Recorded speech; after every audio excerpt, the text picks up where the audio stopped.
This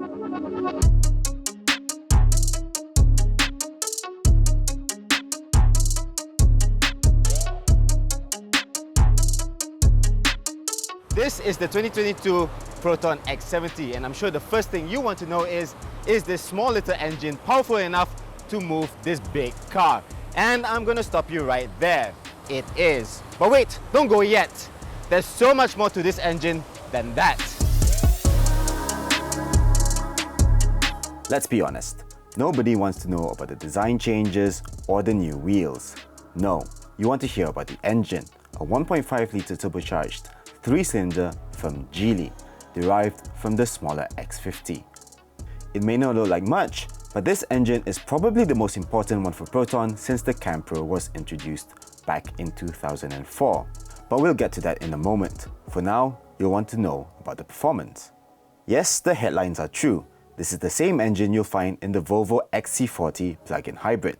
But whereas that car adds an electric motor on top, in this one, the 3-pot provides power all on its own. And it makes a decent amount of power, 175 horsepower to be exact. That's 6 horsepower less than the old 1.8-litre 4-cylinder, but you're not really going to notice that. What will be noticeable is the torque, which has dropped from 300 Nm to 255. That's the bit that worries me. If you want to move a big car, you'll need big torque.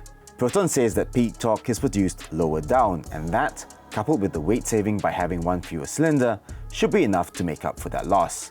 We'll see about that. And we are going to find out, because we're here at the Proton COE showroom in Shah Alam, and we're going to drive all the way to Desaru in Johor. That's plenty of time for us to get to know this car a little better. Well, I think they're flagging off now, so come on, let's hop into the car. So we've just left the showroom in Shah Alam, and we're driving all the way to the showroom in Desaru. Now, along the way, we will stop in Malacca for some lunch, and then we're going to go to the durian farm to, I guess, have some durian. That is a drive of around 477 kilometers. So excited! The first thing you notice when you drive this car is just how smooth and quiet everything is. The X70 has always been great at this, but there was the worry that the 3-cylinder engine would spoil the sort of peace and quiet you have here. And that's because the 3-cylinder engine is inherently unbalanced. One cylinder will always be out of sync with the other two, and that causes vibrations that will basically rattle your fillings out of your teeth.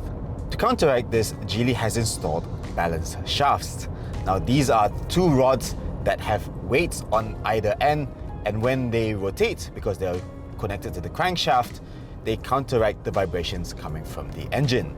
There are a few other things that Proton has done, including adding a soft polyurethane engine cover. This helps absorb some of the sounds coming from the engine, and it's only fitted to the 1.5-litre unit. The 1.8-litre engine has a hard plastic cover.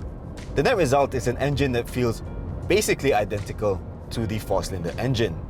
There is very little vibrations to speak of, and it's so quiet you can hardly hear the engine at all. It's when you floor the throttle when you actually hear the engine, but even then,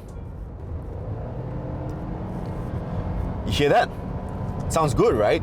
I think it sounds even better than the 4-cylinder engine. This car, dare I say, feels more premium than some other premium brands that I've tested.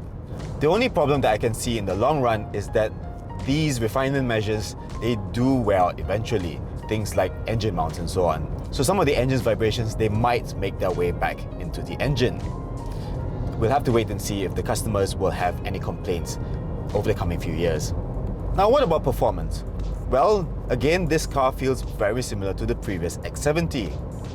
Under partial throttle, the engine does respond quite quickly to your inputs, so you get up to speed fairly quickly. I mean, this is a turbocharged engine after all. What else were you expecting? It's when you stomp on the throttle that things are a little bit less rosy. There is a little bit of hesitancy, say when you're overtaking for example, and it doesn't quite give you the same shove in the back. Yes, Proton says the torque is made lower down, but we're only talking about a difference of around 250 RPM, so it's not night and day. And despite this car's 43 kilogram weight saving, it does get from 0 to 100 kilometers an hour 0.3 of a second slower at 9.8 seconds. This car is not slow by any means, but you can definitely feel the difference. I mean, Proton is still selling the 1.8 litre model and it's actually positioned it as a range-topping model. So even it knows that there is a difference between the two engines. The relative lack of torque is compounded by this gearbox, which is a dual clutch transmission. Now, this isn't the sort of fast, lightning fast shifts that you get in a DSG from something like a Volkswagen.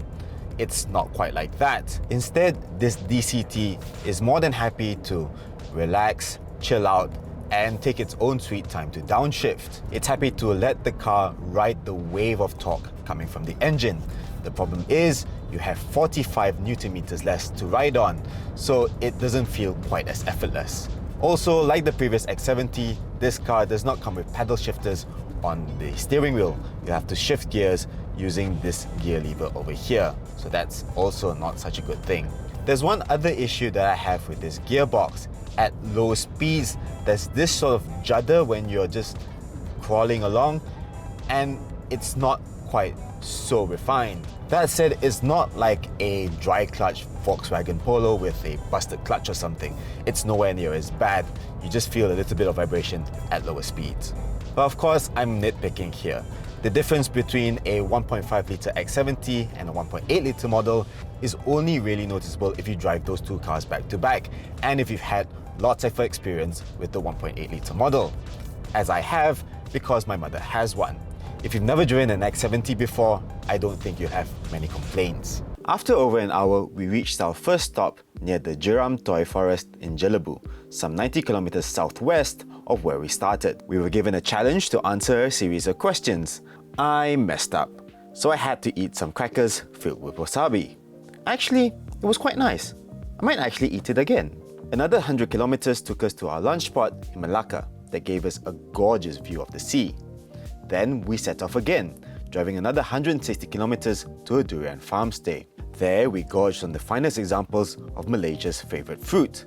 We also got to check out a horse, which was nice. Now, while everyone is still in there having some durian, I want to talk to you about why this engine is so important to Proton. You see, the 1.8 litre engine might still be new to us, but it's actually reaching the end of its life in China. Yes, it's a modern engine, it has direct injection, it's turbocharged, and it makes a lot of power, but it's reached its maximum potential. This engine is a little bit different. It's jointly developed by Geely and Volvo. It's a very modern engine, it's built for electrification in mind, and it meets the latest Euro 6 emission standards, so that's a very good thing. This engine is also more fuel efficient than the old 1.8 litre unit. Proton hasn't given us hard figures just yet, but it does claim a reduction of 7% in terms of fuel consumption. That doesn't seem like a lot, but at a time when the government is thinking about introducing targeted fuel subsidies amid rising oil prices, every little bit helps. Right now, we're averaging around 12.5 litres per 100 kilometers, which doesn't sound all that great. But we have been driving at high speeds at full throttle, and we've also left the car on for extended periods of time to take some videos and photos, so it's not really representative of normal use. We've turned off the highway now and we're on some of the twistier roads headed towards Desaru. And I need just one turn of the steering wheel to find that the X70 drives exactly the same as before. There's no suspension changes, so the car still feels very soft, and the steering is still very light and not very sharp, and there's not much feel going through the rim. Okay, there is quite a lot of grip, even on this front-wheel drive model, and yes, you can now get an all-wheel drive model once again. But this is not the sort of car that you can take up to Ulu Yam or through Genting and have a lot of fun there. This is not that sort of car. What this softness does provide is a super comfortable ride. It absorbs the bumps, but crucially, it doesn't bounce around at higher speeds. It remains composed. And there's not a lot of road and wind noise, so it's very refined as well. Again, this has a better ride than some of the premium cars I've driven, like Mercedes. Sorry, I think it's the durian.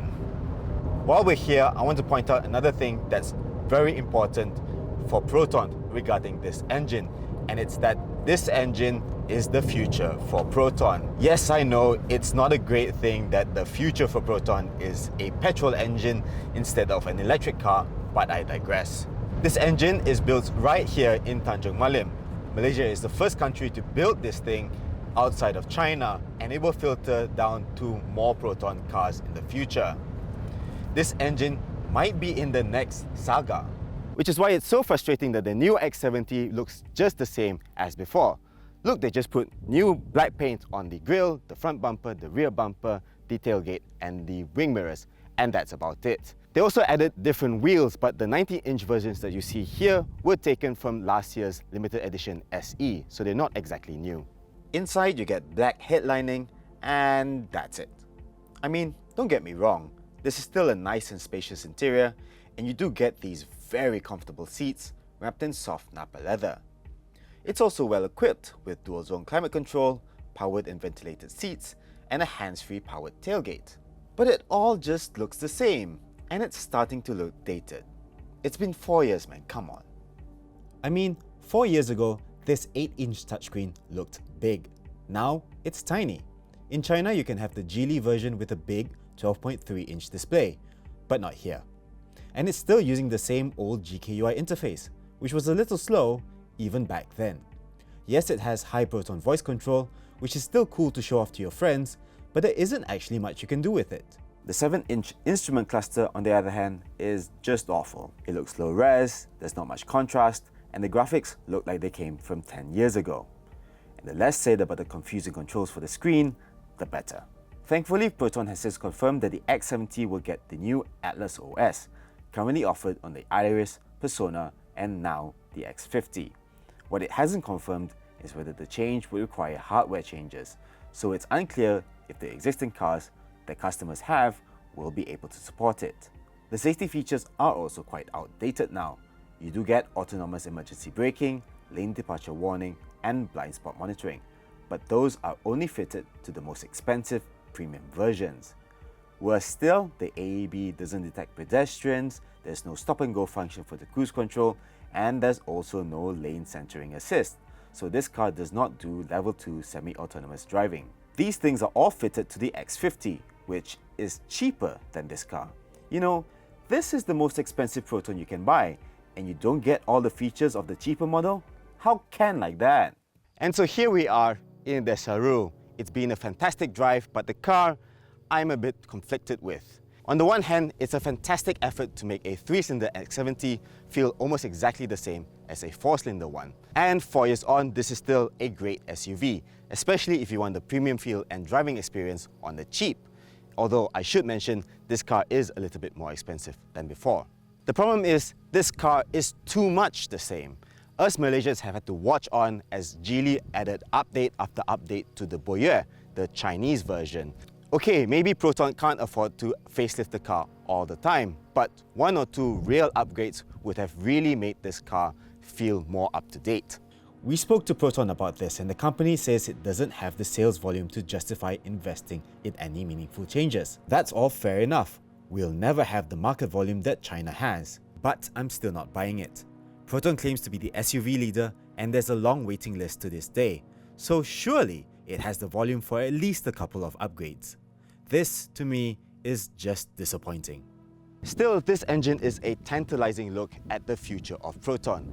Yes, not many people can afford a 120,000 ringgit SUV, but a car at half this price, now that's exciting.